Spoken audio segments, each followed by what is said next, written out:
I think that I am going live now. Facebook's doing that ambiguous swirly thing. I'm assuming I'm live. Guys, tell me if I'm live, please. Oh no, it's still doing the swirly thing. Oh, this is so weird. Do I start? I should start. I'm gonna start now. Cool. Okay, hi. I'm Jodie, as you can tell from my name. I'm Jodie Forbes. I'm a trainer. I run Crazy Pup dog training down here in Bournemouth. Lots of online training, as most trainers are. I also work in India. Now I'm doing this talk, which is called Activities You Can Do with a Reactive Dog. I'm doing this talk on behalf of RDUK. So for people who don't know what RDUK is, it's Reactive Dogs UK, and I'm going to be working with them in the future a little bit more, but that's top secret for now, so I can't tell you anything yet. But if you go and follow the RDUK page, which is in the link above, then you will find out as soon as it is released. Okay? So, RDUK, let's go into that a little bit first. It's an awesome professional online support system, and it's a service for owners who own reactive dogs. It's one of the first of its kind in the country, and it's just awesome. It's full of super caring, compassionate people, and it's just a lovely community.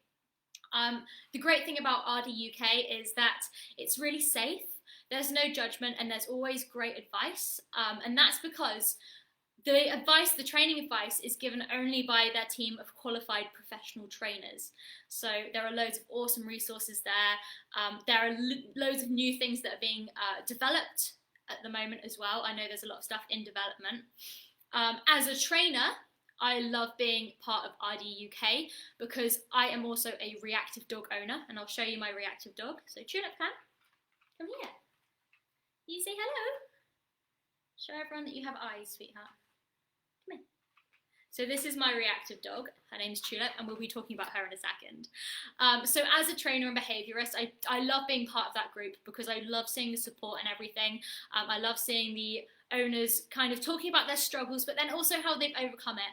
And also I love hearing advice from their trainers, because even though I work in behaviour, there is always more to learn, and I think that's something that us as dog trainers really have to kind of, we need to lean on each other a lot. So I think it's a great group. Also, I'll do this very quickly. If you've noticed my, oh no, it's on this side, there we go. If you've noticed my swanky hoodie here, RDUK, and on the back it says, what does it say? Stay away. It says stay away. And that's not even about my dog, that's just because I'm a horrible person. But if you want a cool hoodie like this, then the link is in the bio above as well. So that is that. If you like my t-shirt here, this is my Crazy Pup t-shirt. Unfortunately, they aren't for sale yet. But if you follow my Crazy Pup page, then you can have a look at that too. So hopefully they'll be available soon. Right. So let's get started. Activities for reactive dogs. So this is my reactive dog, Tulip. Are you going to come say hi again? Come here, sweetheart. So Tulip is a Chinese crested powder puff, cross Pyrenean Shepherd, which I thought was a good idea at the time. She's crazy, she's mental. I got her as my prodigy. So my background is mainly in sports, competing, TV stuff with my dogs. So my previous dog before Tulip won at Crufts. She was amazing. Oh, she is amazing. I've still got her, but she's getting on a bit. So I thought I could get my new kind of golden child prodigy dog. So it's really important that when I talk about my dogs, there's a little bit of kind of progression that happens. So with my first dog, I got her when I was 9 years old. I'm going to give Tulip this Kong here actually, just because otherwise she's going to be, there we go. So I got my first dog when I was 9 years old. I knew nothing about dog training at all, except I'd seen this guy on TV who called himself the Dog Whisperer, and I thought he was pretty cool, so I did what he did to dogs to my dog, which now I know is not the best thing to do. But at the time I was like, he's on TV, I'm 9 years old, I'm very impressionable. So that was my first dog, Hazel. Hazel is now 15 years old. Hazel, I evolved as a trainer with Hazel. She was the most amazing teacher. She was the dog that taught me that actually being a little bit mean to your dog doesn't work very well, especially because she's a terrier. She's a border terrier, and the great thing about terriers is that whereas some gun dogs and certain breeds do things because they love you, terriers kind of think, what's in it for me? Now, when I was being nastier to Hazel, when I was using the kind of dog whisperer techniques, Hazel just sat and looked at me and went, I'm not doing anything for you. So I evolved as a trainer through trial and error with Hazel. As I said, she's 15 years old now, but in her kind of, in her prime, she competed with me in agility. We competed at the Starters Cup grand final at Discover Dogs, where we came, I think, 3rd overall.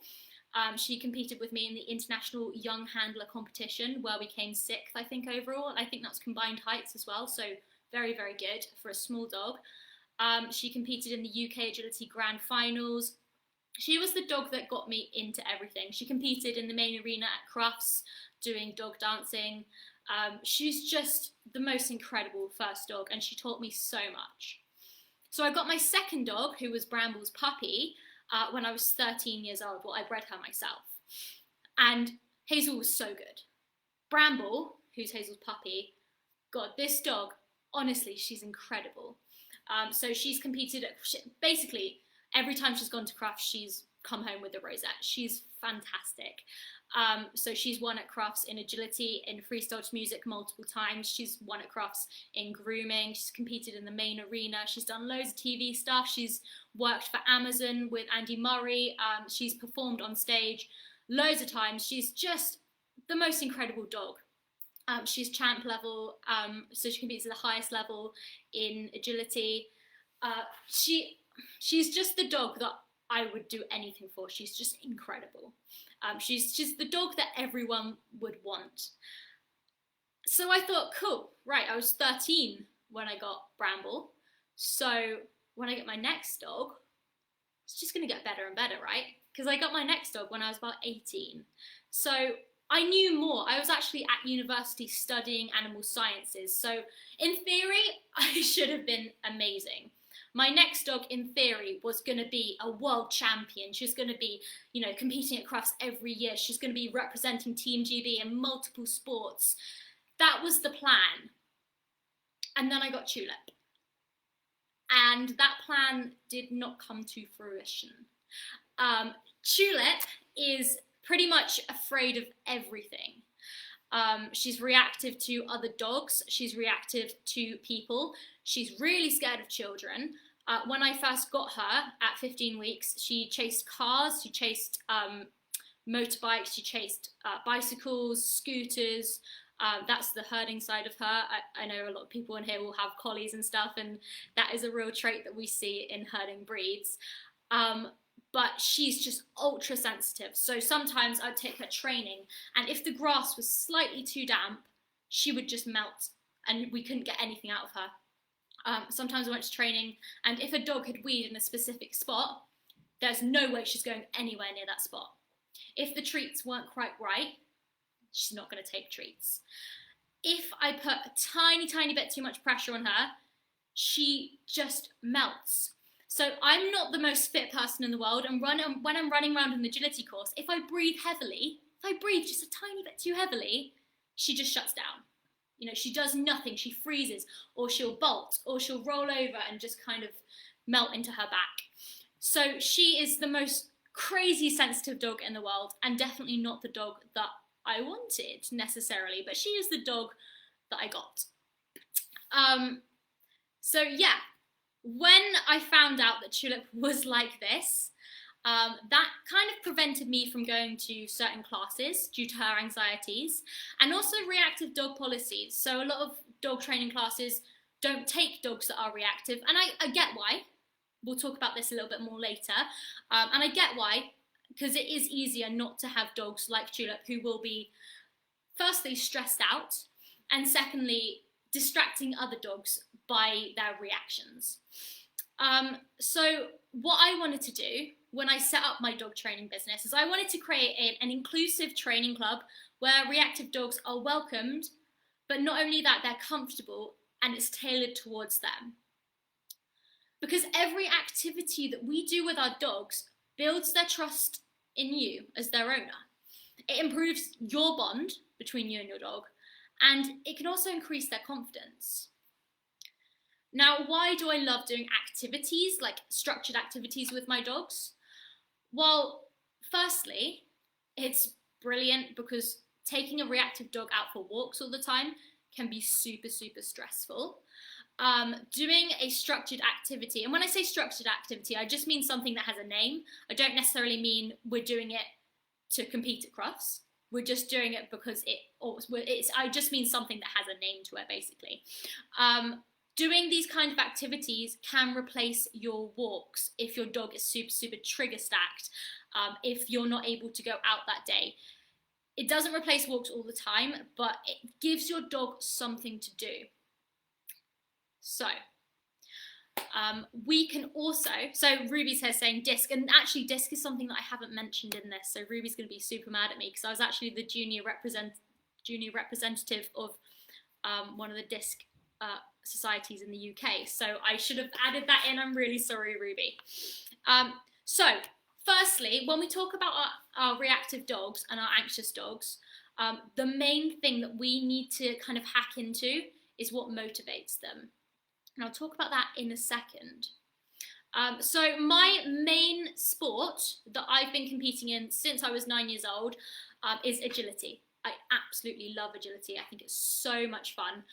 For people who don't know, and I think most people will know, but for people who don't know what agility is, it's a really fast-paced sport that consists of jumps, tunnels, weaves, contact equipment. It's so much fun. I love agility. It's not for every dog, but if you find the right dog or if you can do it in the right way, agility is absolutely amazing. Now, why do I think agility is good for reactive dogs? Why is it a sport or an activity that you can do with your reactive dogs? Well, if we think about it, not from a competition side, but just from like a basic side of what it is, it's great for teaching dogs confidence. There are so many different textures, so many different things that your dogs have to work with. And even something as basic as a tunnel, just teaching your dog to go through a tunnel, can actually be really, really spooky for our dogs. So when I'm teaching agility, one of the first things I do is teach dogs to go through a tunnel. And I have it nice and short to start off with, and the dogs just have to go through it. Now, the number of dogs that are super, super confident, or appear to be super, super confident dogs, who are afraid of going through that tunnel is quite surprising, really. And you can see why, because tunnels, you know, there's a different texture, it probably smells plasticky, you can't see the other side of the world, so it can be a little bit spooky for dogs. But loads of owners, when I put the tunnel out and the dogs are afraid to go through it, even when the owner is on the other side calling them, owners are often really surprised that their dogs are scared of going through tunnels. But it's a really, really good thing, because once the dogs do learn that they can do the tunnel, and oh my god, we went through it, and oh my god, we didn't die, and also I got loads of treats and toys on the other side, it can help build their confidence enormously. Even things like different textures. So even if we have a dog walk, which is the long ramp one that goes up and then across, most of them have rubber granule on them, which is a different texture underfoot. For normal dogs, this might not be a big deal. For reactive dogs who are super sensitive, this can absolutely be a big deal. Not only that, it's the height of it. So it's that confidence of actually, we can walk over this and I'm not going to fall off, I'm not going to die. Something like the seesaw. Seesaws are so brilliant for building confidence if we do it right, because the dogs run up it and then there's an uneven surface, they wobble a little bit, it makes a loud bang. If taught correctly, that can really help build their confidence. Also, I love agility for reactive dogs because running around can release endorphins. It can be super, super exciting for dogs. Dogs, if it's a fit and healthy dog, dogs like to run around.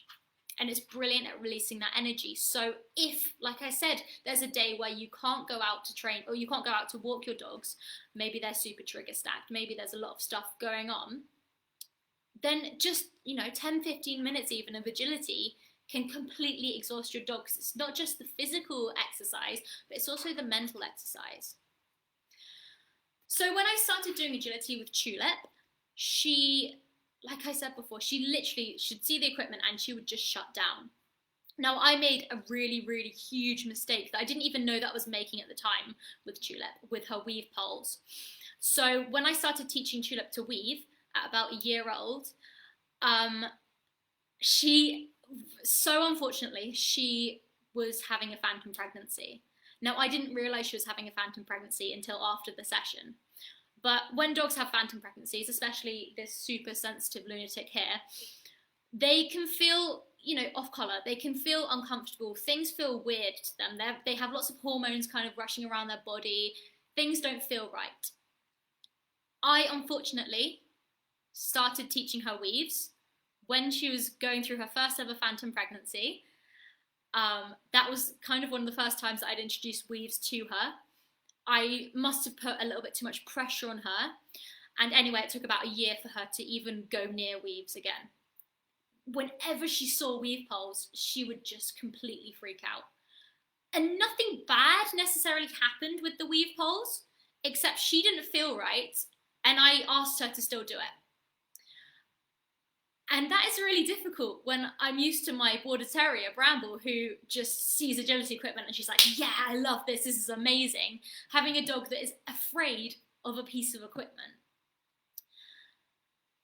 And again, kind of was my fault as well, because I put so much pressure on her, believing that she was going to be this incredible agility dog. Because I had this idea that she's going to be out competing, at 18 months, she's going to be champ level by a couple of years old, she's going to be amazing. And I always did training with her with the idea that we were going to be competing soon. And what I actually needed to do was just take that pressure away. And as soon as I started taking that pressure away, she shone. And today I just went down the agility field and she did 12 weaves, or 12 poles, over and over again, super, super happily. So yeah, it's really important that when we do stuff, even if we do have the intention of doing competitions, it's super important that we don't go in with the mindset of this dog is an agility dog, or this dog is going to be a competing dog, because that can then take the fun out of it. It can put more pressure on us, which then transpires onto the dogs. So let's talk about motivation. I actually have a bunch of toys here, which I'm going to go grab. So, when it comes to motivating our agility dogs, or our dogs in general, there is a lot that we can do. Yeah, we're having fun, sweetheart. So, firstly, there's food. I love using food. I know a lot of agility trainers don't tend to use food as much.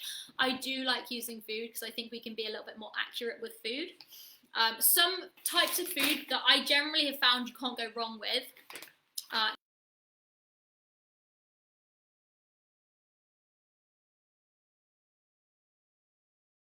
Just menu kind of general treats. And also our JR pate. That smell good. So those are a few treats that I found can get through to Tulip even when she's feeling a little bit sensitive. It is important that we understand that if our dogs are only performing for the best treats in the world, it might be the environment that's the issue, not the treats. But if your dog is just kind of a little bit fussy like Tulip, then it might be worth trying some treats like these, because I have found that kind of 95% of dogs do love those treats. Now, in terms of toys, every single dog is different.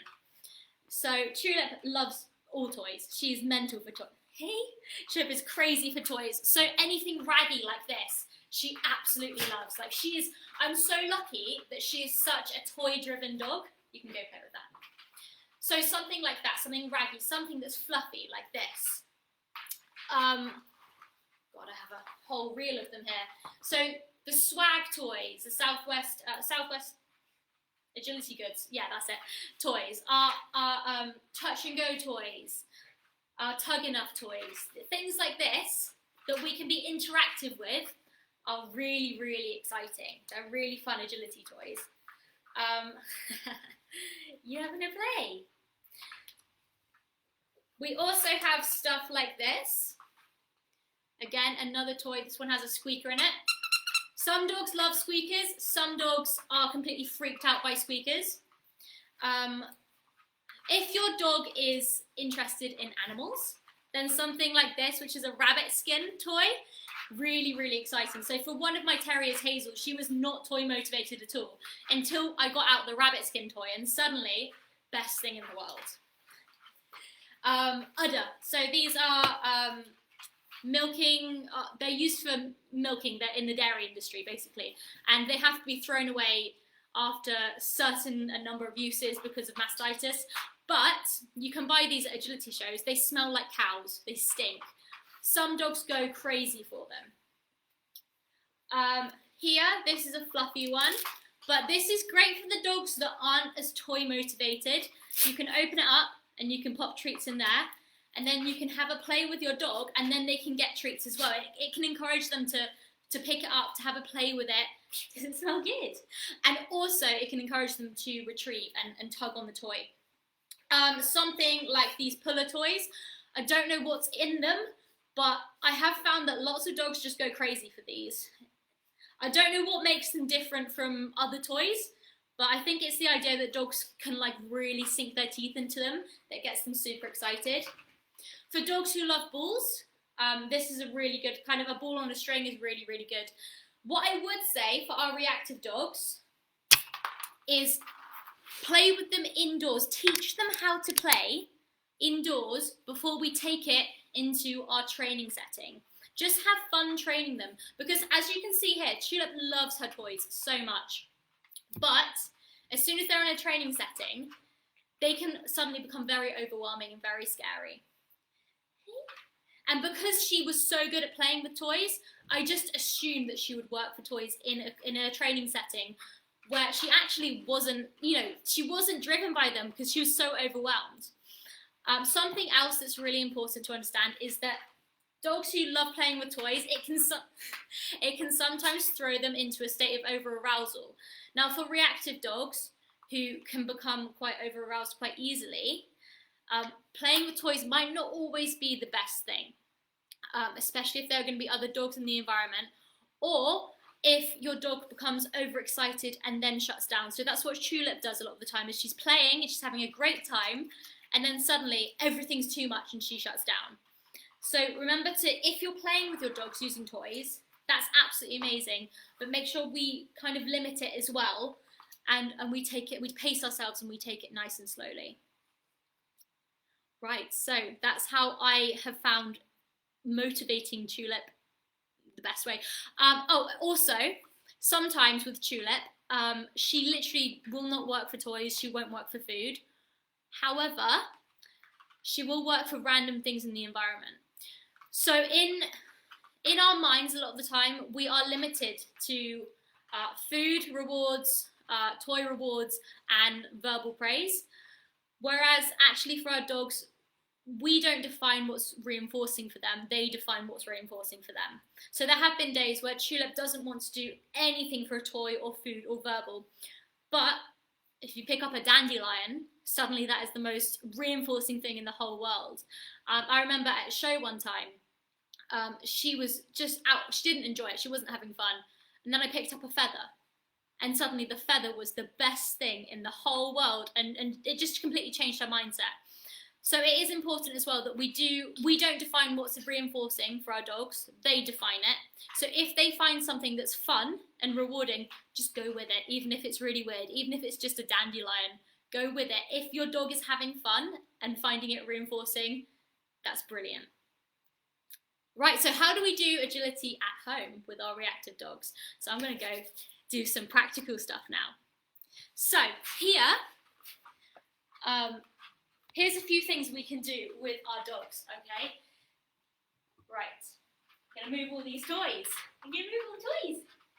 So, if we want to teach some basic agility stuff at home, one of the first things I'd teach with my dogs are wing wraps. So that's literally just going around something and rewarding them.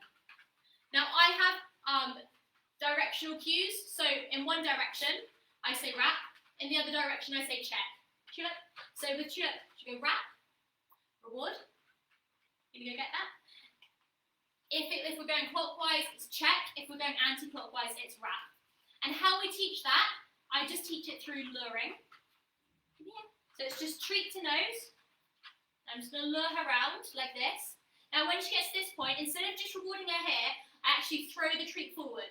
Just so we're rewarding that movement as well. So we go nice and close to the object, and then we throw the treat forward.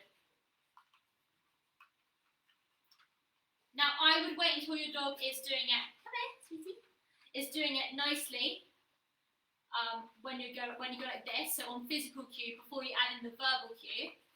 And what I tend to do is I will make sure your dog is really, really good at doing it in one direction on verbal cue. So just wrap, good girl. Before I start adding in the verbal cue or teaching the other way, because I just want them to be nice and fluent in one direction. Is it, sweetie? Before we do it in the other direction. Now it seems so basic, just going around something. However, this is so important for agility. Baba, it's here. You're so stupid, aren't you? Come here, Jodie. Right, I'm just gonna let her beat herself because she's crazy. Yeah, so this is one of the most fundamental parts of doing agility. It's just going around things, wrapping an object. Okay? Because if you look at agility, a lot of it is doing tight turns. Teaching your dogs to do tight turns. So if we can do this at home on a non-slip flooring so that your dog doesn't hurt themselves, and make sure it's not too narrow, the object, so that's quite a narrow object. I prefer using stuff that's a little bit bigger, just so we can get nice tight turns from our dogs. So that's something that we can do with our reactive dogs at home, just as really, really good foundation for our agility. Another thing that we can teach our reactive dogs at home, and you can literally just buy weave poles online, or we can buy them, I think Aldi sell them, or Lidl, or Pets at Home. Now you don't need a full set of weaves to start training weaves, okay? I'm just going to show you how I begin teaching weaves. So there are two main methods that I love for reactive dogs because they don't use as much failure for teaching weaves.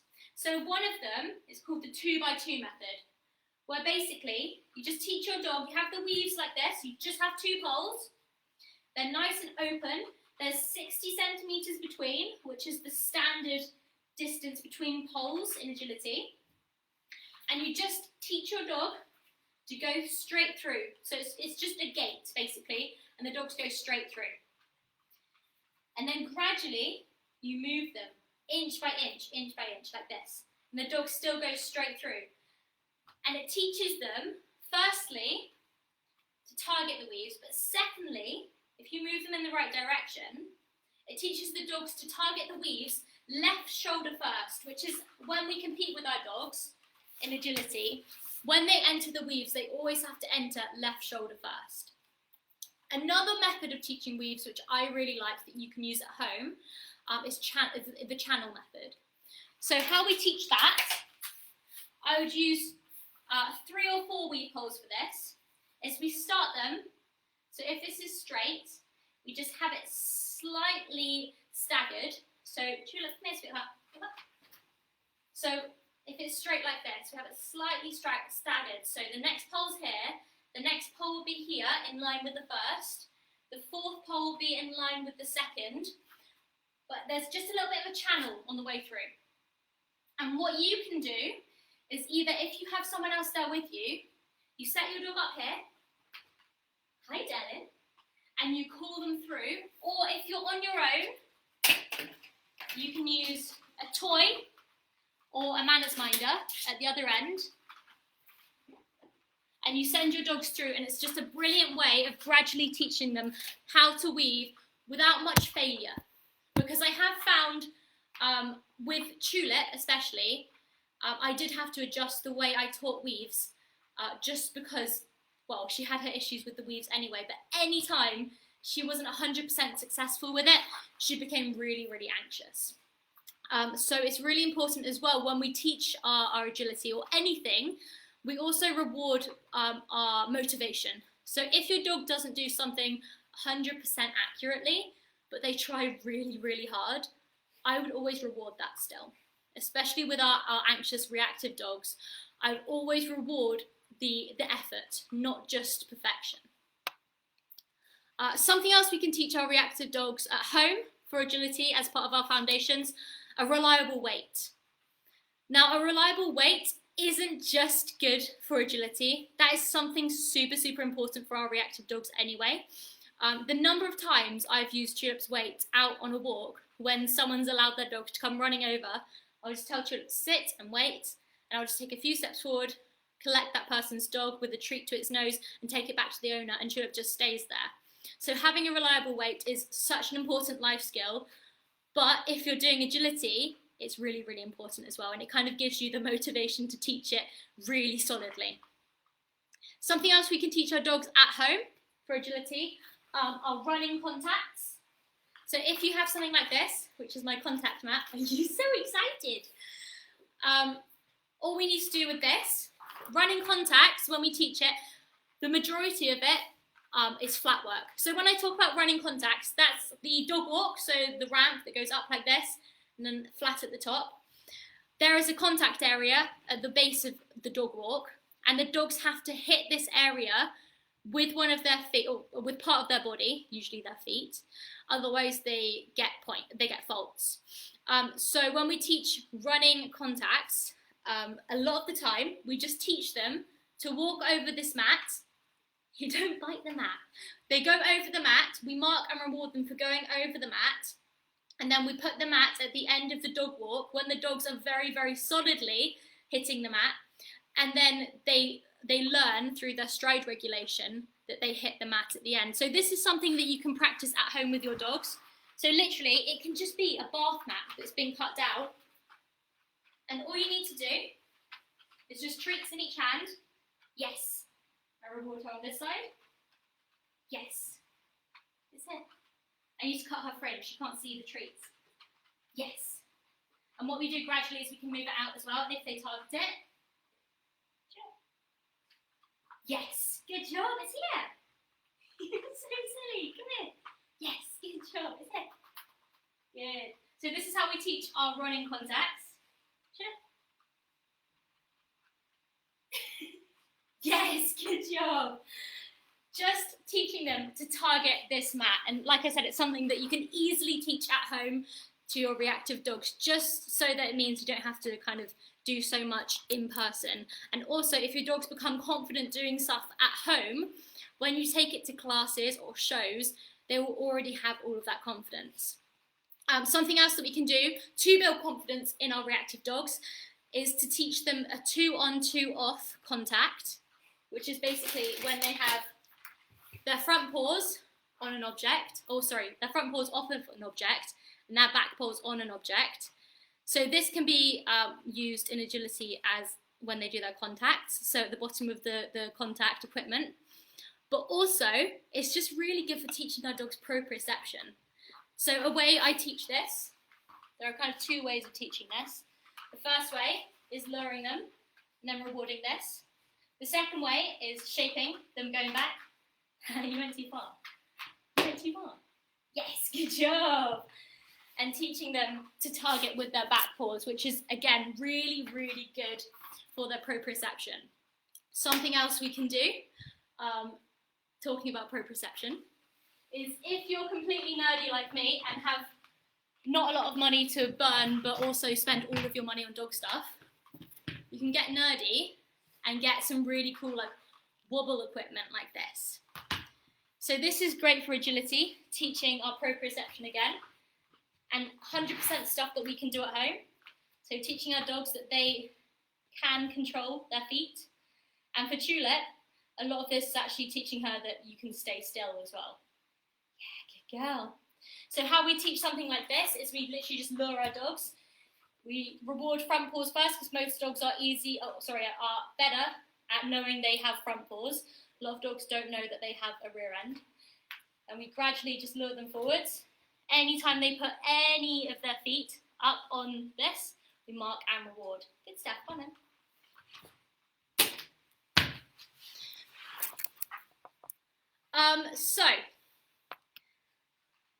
It's really important when we do stuff at home with our dogs that we do take into account their safety as well and the specifications of the competition equipment. Now, there is a reason why the competition equipment has the specifications that it does have. So, for example, the poles drop when the dogs hit the jumps in agility. With the tyre, the base drops if they hit it. The reason that they have that is for our dog safety. So if we are doing stuff at home with our dogs, it is important that we do take their safety into account. So like I said, if you're doing stuff with our dogs on a slippery floor, for example, just put a yoga mat down or something. If you're doing jumping with your dogs, don't do it on concrete, don't do it on a hardwood floor. Do it somewhere where there's a little bit, it takes the pressure off of their joints. So if you do stuff at home, and if you choose to do stuff at home, that's awesome, but just make sure it's super safe for our dogs. When it comes to actually doing agility shows, most rings only have very, very thin fencing, and it's a real pain. It's literally just like a little bit of string around the ring, just marking out where it is, which isn't ideal for our reactive dogs, because a lot of the time there are hundreds and hundreds of dogs at these shows, and there's not a lot keeping each dog from another one. And also dogs are always in this like crazy over-aroused state when they're at agility shows, because obviously it's a really exciting environment. However, if you're introducing your reactive dog to competitions, you can find fenced shows. So there are a few shows that you can find, and I think there's a group called Fenced Ring Agility or something like that on Facebook, where the rings are fully fenced. So there's more safety for your dog, and it also guarantees that another dog isn't going to come running into the ring. And also there are some really, really great independent shows if you want to start getting your dog used to competing. So local to me in Bournemouth, there is a really lovely steeplechase competition, which is what I did for a long time before I started actual competitions with Tulip. I'd just take her to this local setting and just get her used to being in a slightly different environment to the one that we trained in, and get her used to the noise of the other dogs, but there were far fewer dogs than there would be at a show. If you do start competing with your reactive dog, I would also build a start line routine and make it really, really positive. So for Tulip, I have her in my arms and I cue her to give me kisses, and the licking actually soothes her, it calms her down. So it's a really, really fun, exciting start line routine for her that makes the experience more positive. All right, so something else we can do with our dogs, with our reactive dogs, is hoopers. So hoopers is an activity where it's very, very similar to agility, but it's super low impact. And you have little hoops like this, and the dog runs through the hoops, and they go through like really big, lovely 80 centimetre diameter tunnels, as opposed to the agility ones, which are 60 centimetre diameter. So it's good for bigger breeds as well. And also, a lot of reactive dogs or anxious dogs can feel quite claustrophobic in those smaller tunnels that are longer, whereas these hoopers tunnels are quite short and they're super, super wide and airy. So they're really, really nice for dogs. The great thing about the hoopers is it's very minimal failure, and it's really brilliant for introducing dogs to agility as well. A lot of it is distance handling based, and it's all about just having fun. It's very flowing, it's brilliant. Tulip, like I said, she was very freaked out by agility. I actually then transitioned her over to hoopers. She excelled at hoopers because it's just, there's so much less failure, it's less intricate, and it's very flowing and easy for her. And then once she kind of succeeded with her hoopers, I then transitioned her back to agility, and she had so much more fun doing the agility, having had the foundations in the hoopers. With hoopers, you can do stuff at home as well, or with a club, so you don't necessarily have to go to shows to win stuff. So I know Carrie-Anne Selwyn has her Canine Hoopers World Awards, which I do with my hoopers clients, And they're fantastic because you basically have a course plan laid out for you and your dogs just have to achieve it, and then you get this amazing huge rosette. I know Canine Hoopers UK also do online awards where you don't actually have to go to shows to win your rosettes, which gives you a really cool kind of goal to aim towards without actually having to attend the shows and put your dogs under that much stress. Cool, next is trick training. So what is trick training? I love trick training. In my mind, everything is a trick. Everything we teach our dogs is a trick, really. I offer trick training classes. I do two on Tuesdays, 2 on Fridays at the moment, so I do 4 a week. And these, like I said, these are online, which is really good. I do have quite a few reactive dogs in these because people can do trick training from home. What I love about trick training is that it's non-competitive. You can get awards, but you're not competing against other people. You're just pushing your dog. And I think that's really, really important because you don't have that kind of overcompensation effect going on. You just build, you have a goal to work towards with your dog and you can build towards it without having to worry what other people are doing. So there's the Do More with Your Dog awards, and also in the future I will be offering Crazy Pup Tricks awards as well, which will be like levels. So like I said, it's non-competitive, but there are still goals that you can work towards.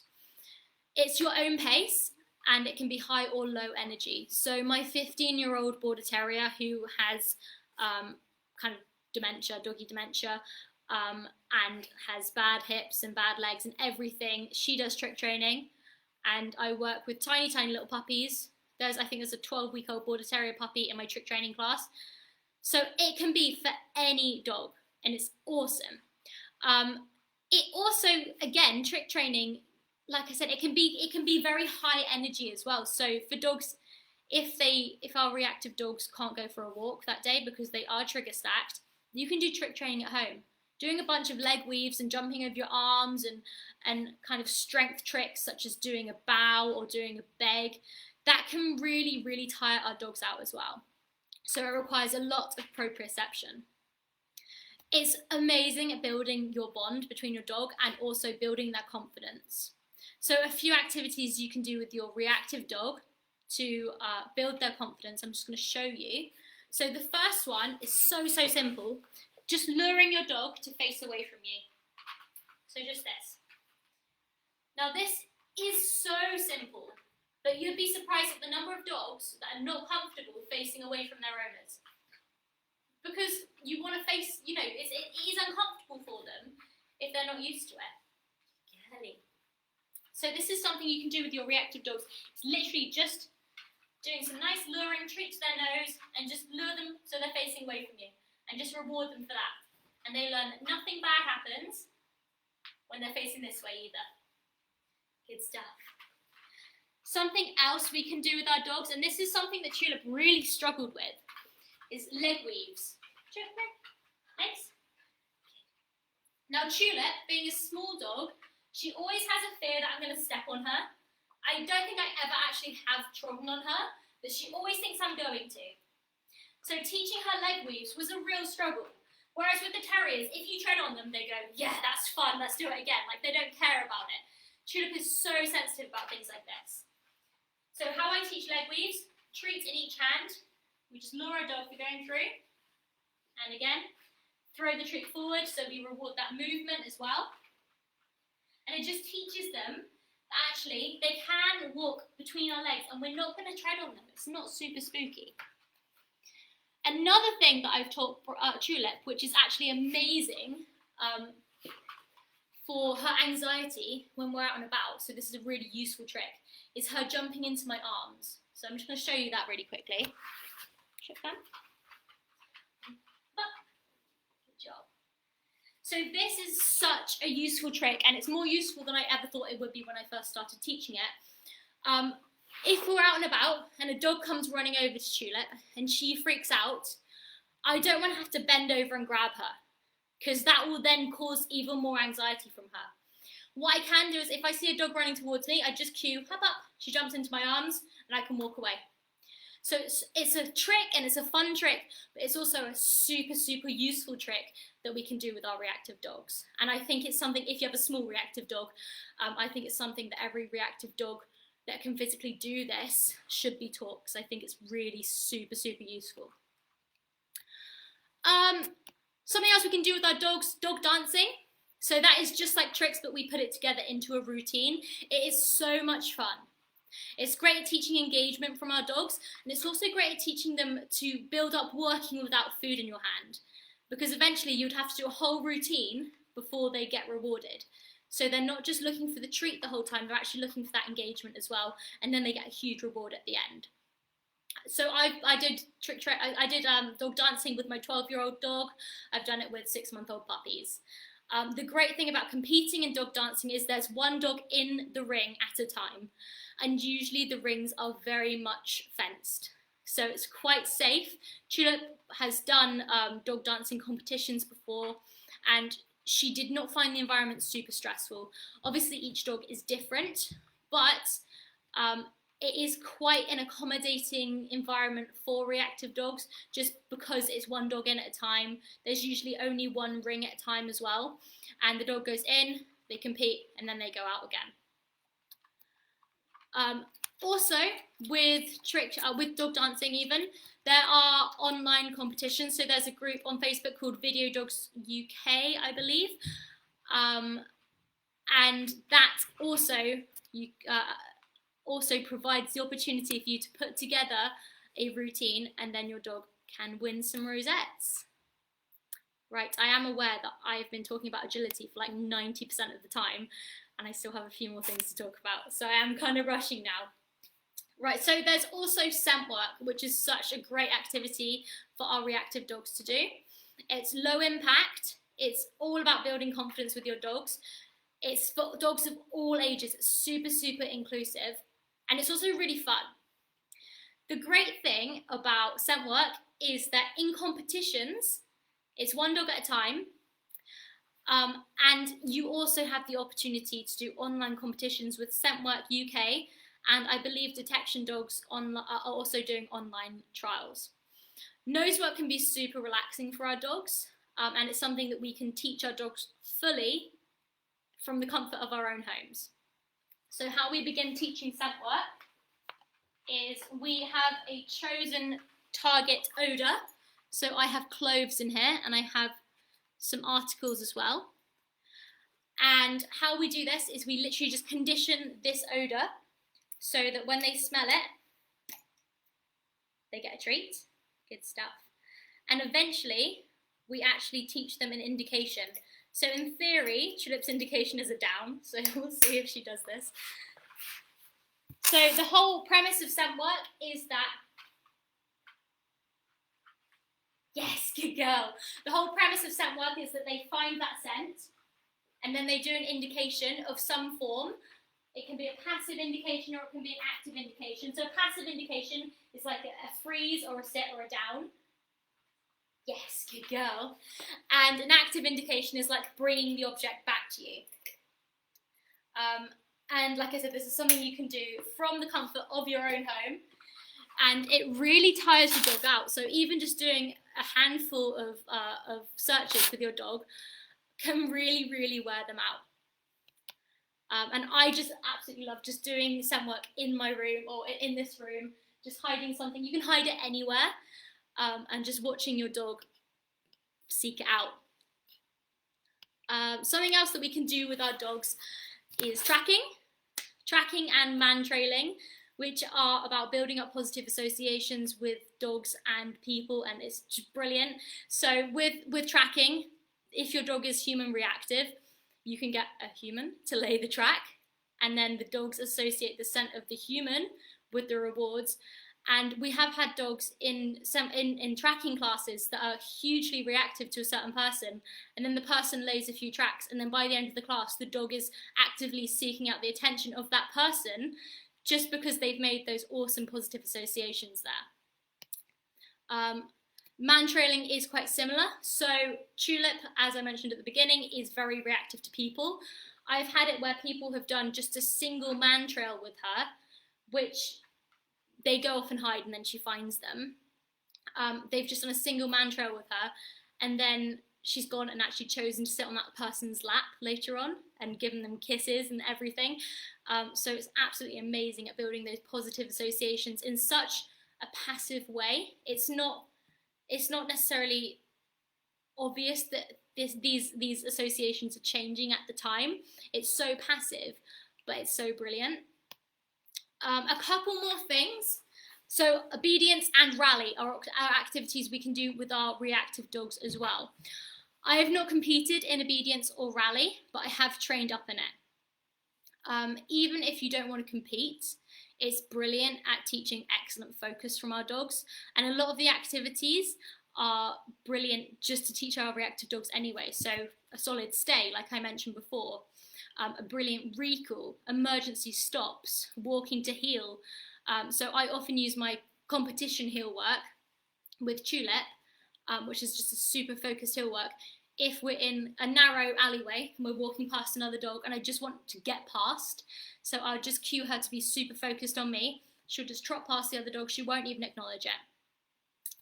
I know that there is a organisation called Rally Online, so you can still win competitions and win rosettes if you're very rosette-minded like me. You can still win rosettes with our reactive dogs working from the comfort of our own home.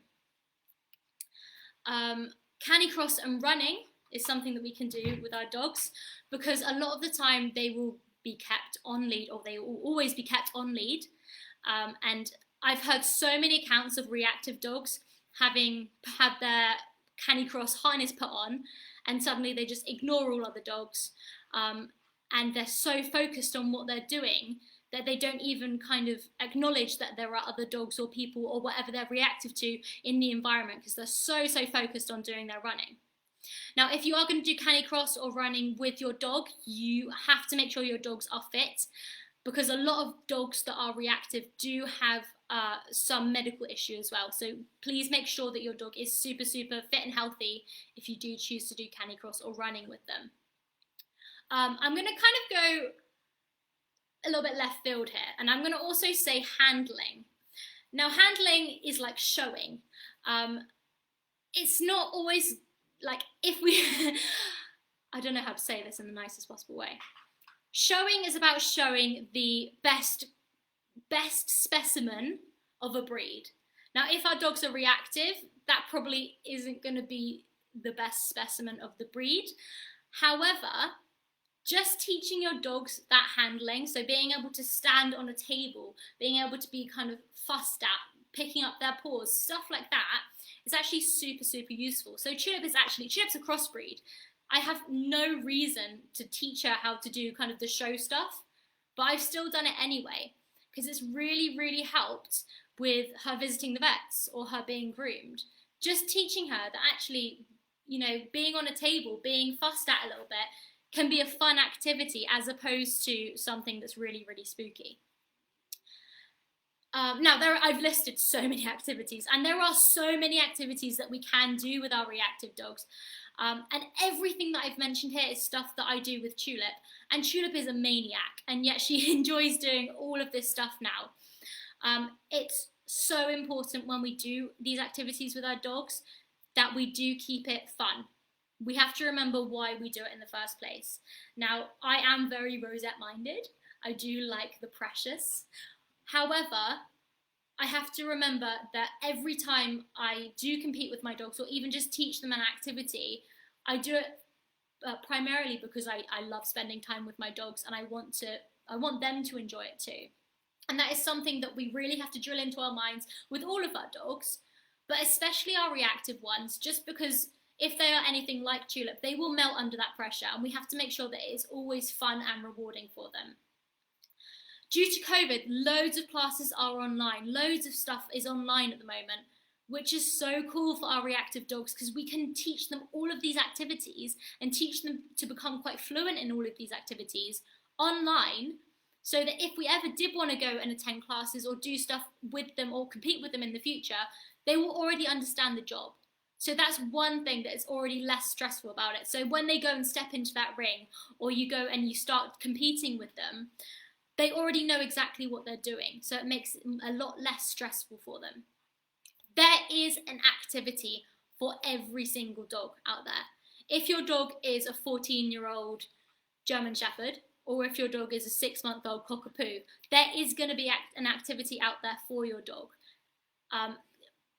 So very, very quickly, because I have 5 minutes left, very, very quickly, for trainers watching this, I urge you to provide some kind of activities that reactive dogs can attend. So for me, I do agility and I do hoopers, but I do it as one-to-one slots. And there's no crossover where dogs are meeting each other. So it means that they have that one-to-one time on their own. They can work on stuff. I also, with the scent work stuff, even if we have all the dogs there at a time, they get in and out of the car so that one dog is working at a time. Or if you can't do that, offer some online stuff. Just allow our reactive dogs to feel more included in things. And also, it makes a really good business model for you guys, because I imagine for every non-reactive dog, there is at least one reactive dog out there who's not doing anything at the moment, whose owners absolutely want to do something with their dog, but there's just nowhere providing it. So I urge you as trainers to do something or provide some service that is inclusive for reactive dogs. Because at the end of the day, yes, they may be reactive, but they are still dogs and they still have these needs that need to be fulfilled. And reactivity shouldn't define them. It's something, yeah, they are reactive, but they are still dogs and they should be able to have all of those opportunities that non-reactive dogs have too. Right, so thank you so much everyone for watching. I was worried that I wouldn't have enough time. I was worried that I wouldn't have enough content to fill the time, but actually I've had to skip loads of stuff. I could talk about reactive dogs forever. Thank you so much everyone who has watched, and thank you so much to everyone who's commented.